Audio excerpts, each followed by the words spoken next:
driving rain, damaging winds, even tornado warnings in the Pacific Northwest. We're tracking the potentially dangerous system that's impacting cities from San Francisco to Seattle. And as we go to the east, we're going to continue to see rivers rise across the Carolinas in the wake of Hurricane Matthew. We'll show you who is at most risk from flooding coming up later in the show. Well, welcome to a Friday evening or afternoon. I'm happy. You're happy. It's Friday.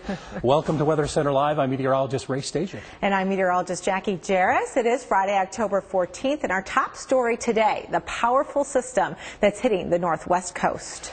Yeah, Seattle and Portland all expecting gale force winds once again as heavy rainfall coming on in, and we will continue to see strong winds, the strongest most likely coming Saturday as this storm gets ready to pound the Pacific Northwest. This is just the beginning, right? What we've been dealing with, and we've already been breaking records in terms of rainfall. We've had some wind gusts over 100 miles per hour. Meteorologist Mark Elliott is in Seattle this afternoon, where the National Weather Service wants people to know that this is a very dangerous storm and they need to take it seriously. Mark, what's the latest?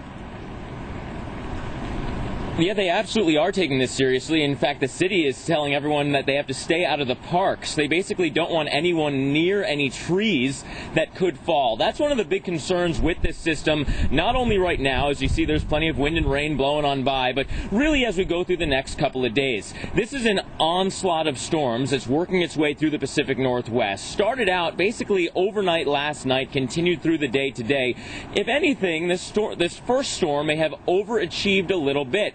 Talking about rainfall amounts that ranged anywhere from 1 to a little bit over 5 inches across the area so far, and there's plenty more rain still to come. When talking about the rainfall totals that could be with us all the way through Monday, we're talking of an additional 2, 3, 4 inches of rain as we go through the weekend.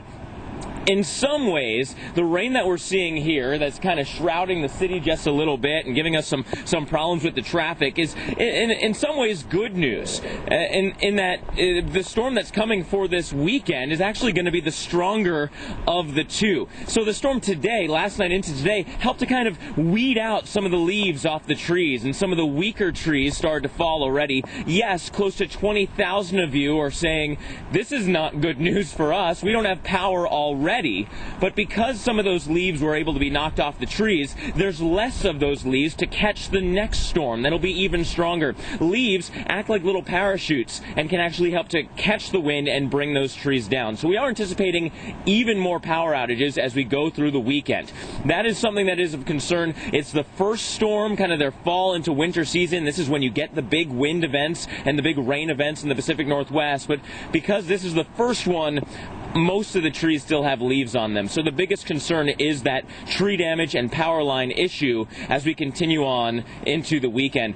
Jackie and Ray, following this storm, we've already seen winds at the coast and at some elevation over 100 miles per hour. And again, that's the weaker storm. We got to carefully watch the one Saturday coming in.